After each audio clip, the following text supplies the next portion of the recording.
10 راتوں میں بھی کون سی رات ہے؟ تو متعدد صحابہ کرام کو خواب میں بتایا گیا. ایک صحابی کو بتایا گیا کہ طاق راتوں میں ہے، کسی کو 25 بتایا گیا، کسی کو 27، کسی کو 23 وغیرہ. بہت سارے صحابہ نے آ کے بتایا کہ ہمیں خواب میں اس طرح دیکھا ہے کہ ليلۃ القدر فلاں رات میں ہو. تو رسول کریم صلی اللہ علیہ وسلم نے خطبہ دیا اور اس میں فرمایا کہ میں نے دیکھا ہے کہ صحابہ کرام کے خواب سب کے سب ایک بات پر متفق ہیں، وہ یہ کہ طاق راتوں میں ہے، طاق راتوں میں ہے. سب کے خواب اسی پر متفق ہو گئے. اور مجھے بھی اللہ تبارک و تعالیٰ نے یہ علم عطا فرما دیا کہ طاق راتوں میں ہے، لہذا اب تم طاق راتوں میں شمار کرو، وہ تلاش کرو، 21، 25، 23، 25، 27، 29 اس میں تلاش کرو. خواب کی وجہ سے نہیں، یاد رکھو خواب کوئی شریعت میں حجت نہیں ہوتا، خواب سے کوئی شرعی مسئلہ ثابت نہیں ہوتا. اور جو لوگ خوابوں کی اور کشف کی بنیاد پر کوئی فیصلے کرتے ہیں وہ دھوکہ دیتے ہیں. حقیقت میں اس کے اوپر کوئی حجت، کوئی شریعت کا فیصلہ دار و مدار اس کا خواب پر کشف پر نہیں ہوا کرتا. لیکن رسول کریم صلی اللہ علیہ وسلم جب تصدیق فرما دی کہ ہاں وہ یہ ہوگی شب قدر، کائے میں ہوگی؟ طاق راتوں میں.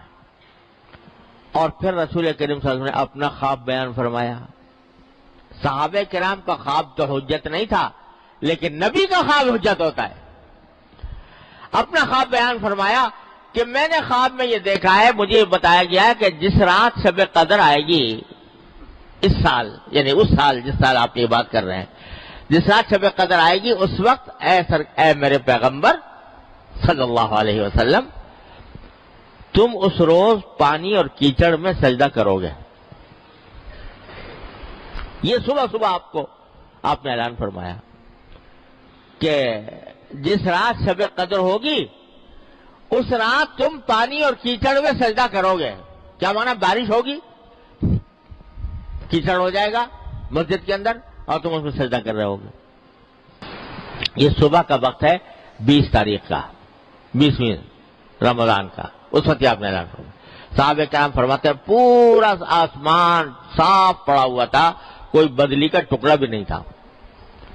شام کو جب وقت شام کا آتے چاروں طرف سے گھٹائیں امڑی، بارش برسی، یہاں تک کہ مسجد نبوی کا فرش جو ہے وہ اس میں گیلا ہو گیا. نبی کریم صلی اللہ علیہ وسلم نے جب نماز پڑھائی، آپ نے پیشانی مبارک زمین پر رکھی تو پیشانی مبارک پر پانی اور کیچڑ کے آثار نظر آ رہے تھے. اور یہ جو فرمایا گیا تھا کہ تم پانی اور کیچڑ میں سجدہ کرو گے، وہ رات میں یہ منظر نظر آ گیا. پتہ چل گیا کہ یہی رات شب قدر تھی. وہ تھی 21ویں شب. 21ویں شب کو یہ واقعہ ہوا. پھر اس کے بعد رسول کریم صلی اللہ علیہ وسلم نے مختلف راتوں یہ سے مختلف احادیث مروی ہیں، لیکن ساری روایات کو مد نظر رکھ کر بزرگوں نے جس بات کو صحیح قرار دیا ہے، راجح قرار دیا ہے، وہ یہی ہے کہ کسی ایک رات میں متعین نہیں ہے. کبھی 21 میں ہوگی، کبھی 23 میں ہوگی، کبھی 25 میں ہوگی، کبھی 27 میں ہوگی، کبھی 29 میں ہوگی. کسی سال کسی رات میں، کسی سال کسی رات. تو بھائی یہ اللہ تعالیٰ کی نعمت آنے والی ہے، اس کو فضول ضائع کرنے سے بچانے کی ضرورت ہے. کیا کرے اس میں؟ رات کے وقت میں جاگنا جتنا ہو سکے. اس جاگ کر اس کو میلے ٹھیلوں کی نظر نہ کرو خدا کے لیے کہ چراغاں ہو رہا ہے اور جلسے ہو رہے ہیں اور تقریریں ہو رہی ہیں اور تقریب ہو رہی ہے اور دعوتیں ہو رہی ہیں اور دیگیں چڑھ رہی ہیں اور برتن کھنکھنا رہے ہیں اور اس کا انتظام ہو رہا ہے. ساری رات ضائع ہو گئی اسی میں. ارے بھائی یہ اللہ تعالیٰ کی نعمت ہے. یہ ایسی رات ہے کہ اس میں بندہ ہو، اس کا اللہ ہو، بس کوئی تیسرا حائل نہ ہو بیچ میں. بندہ اور اس کا اللہ، بس آپس میں براہ راست رابطہ قائم کرو. کس طرح کرو؟ کہ نفلیں پڑھو، سجدے لمبے لمبے کرو، قیام لمبا کرے، جتنی اگر لمبی صورتیں یاد ہیں لمبی صورتوں والی نماز پڑھو، اور لمبے قیام، لمبے رکوع، لمبے سجدے. اور اس سجدے میں جو نفلوں کے سجدے ہوتے ہیں اس میں جتنی چاہو دعائیں کرو. عربی والی دعائیں جو قرآن کی دعائیں ہیں یا نبی کریم صلی اللہ علیہ وسلم کی جو دعائیں مناجات مقبول وغیرہ میں لکھی ہوئی ہیں وہ جتنی یاد ہو وہ پڑھو، اور کچھ نہیں، جتنی بھی یاد ہو، جو بھی یاد ہو، جو دعا یاد ہو. سجدے کی حالت میں، نفلوں کے سجدے کی حالت میں جو دعا کی جاتی ہے بڑی اللہ کے ہاں سیدھی پہنچتی ہے، کیونکہ سجدے سے بہتر کوئی وقت نہیں ہے جس میں بندہ اپنے اللہ سے کا قرب حاصل کر رہا ہو. سب سے زیادہ قرب بندے کو سجدے کی حالت میں ہوتا ہے. تو اس وقت میں جو مانگو گے قریب ہو کے وہ انشاءاللہ اللہ تعالیٰ کے ہاں پڑھے. اور قرآنی دعائیں ہیں، لوگوں کو کچھ، ہر مسلمان کو کچھ نہ کچھ یاد ہوتی ہیں، ربنا آتنا فی الدنیا حسنہ، اور کچھ نہیں تو، اور رب اغفر وارحم وانت خیر الراحمین وغیرہ وغیرہ. تو وہ دعائیں بھی کرتے رہو، لمبے قیام، لمبے رکوع، لمبے سجدے جتنے بھی ہو جائیں. اور جتنی نفلیں زیادہ، سب سے افضل کام تو یہ ہے نفلیں پڑھنا. اور اگر چاہو تو تلاوت، قرآن کریم کی تلاوت، کیونکہ لمبا قیام نہیں کیا جا رہا، زیادہ لمبی صورتیں یاد نہیں ہے، حفظ نہیں ہے، تو لمبا قیام کیسے کریں؟ تو جتنا قیام اور رکوع سجدہ کر لو، اس کے بعد پھر قرآن کریم کی تلاوت، اس میں لگو وقت. سارے ذکر اذکار میں سب سے زیادہ افضل ذکر قرآن کریم کی تلاوت، اس سے زیادہ افضل کچھ نہیں. ایک ایک حرف پر 10 نیکیاں، ایک ایک حرف کی تلاوت پر 10 نیکیاں. اور رمضان میں 70 بڑھا دو اس کو تو کتنی؟ 700 ہو گئی. اور پھر شب قدر میں اللہ اکبر، اس کی کوئی حساب ہی نہیں، کوئی گنتی ہی نہیں، خیر من الف شہر. تو اس واسطے تلاوت جتنی ہو سکے وہ کرو. اور تیسرا کام یہ بھائی دعائیں مانگو، دعا مانگو، پروردگار سے لپٹ جاؤ، لپٹ کے دعائیں مانگو، مچل کے مانگو. ہر حاجت اپنی اللہ کے سامنے پیش کرو.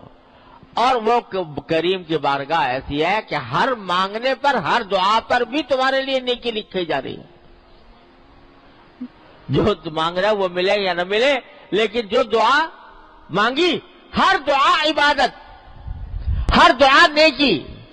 چاہے اپنے دنیاوی مقاصد کے لیے مانگ رہے ہو، یا اللہ مجھے صحت دے دے، یا اللہ میرا قرضہ ادا ہو جائے، یا اللہ میرا مکان بن جائے، یا اللہ مجھے سواری اچھی مل جائے، یا اللہ میری اولاد کو ترقی ہو جائے، یا اللہ مجھے روزگار میں، یہ ساری دعائیں جو کر رہے ہو، ہر دعا عبادت، ہر دعا نیکی.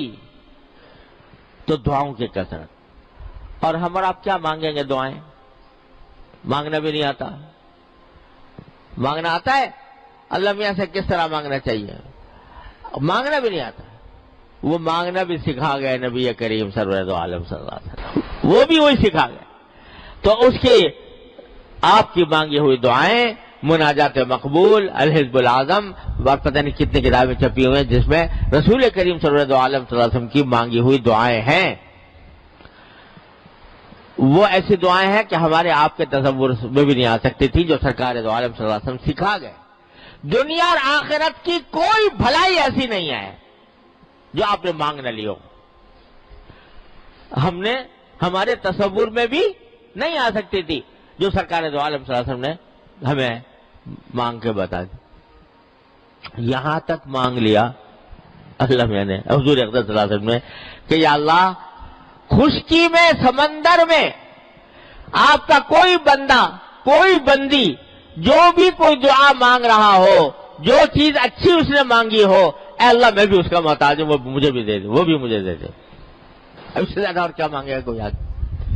یہ بھی مانگ کے بتا دیا کہ یا اللہ آپ کے نبی کریم صلی اللہ علیہ وسلم نے جتنی دعائیں مانگی، جتنے کام، جتنی اچھائیاں مانگی، یا اللہ وہ سب میں مجھے دے دے. جتنی برائیوں سے نبی کریم صلی اللہ علیہ وسلم نے پناہ مانگی، اے اللہ میں ان سب کی پناہ میں آپ کی پناہ مانگتا ہوں، اس سے وہ دے دے. کوئی گوشہ چھوڑا نہیں، دنیا آخرت کی بھلائی کا کوئی گوشہ چھوڑا نہیں جو آپ نے مانگا نہ ہو. لہذا وہ دعائیں مانگیں، مناجات مقبول. کے نام سے چھپی ہوئی ہے کتاب، اور حضور اقدس صلی اللہ علیہ وسلم کی مانگی ہوئی دعاؤں کی اور بھی کتابیں ہیں، حزب الاعظم بھی ہے اور پتہ نہیں کیا کیا ہے. تو وہ اس میں یہ 3 کام ہیں کرنے کے. اور چلتے پھرتے اٹھتے بیٹھتے، بہرحال انسان کی ضرورت ہے، کبھی اٹھتا ہے کبھی بیٹھتا ہے کبھی. تو چلتے پھرتے اٹھتے بیٹھتے کلمہ، تیسرا کلمہ سبحان اللہ والحمد للہ ولا الہ الا اللہ واللہ اکبر وللہ الحمد، یہ کل چلتے پھرتے زبان پہ ہو. یہ 4 کام ہیں، اس میں گزار دیں رات. نفلیں، تلاوت، دعا اور چلتے پھرتے اٹھتے بیٹھتے ذکر اللہ تبارک و تعالیٰ کا. اللہ تبارک و تعالیٰ اس طرح اگر رات گزار لی تو امید ہے اللہ کا شکر.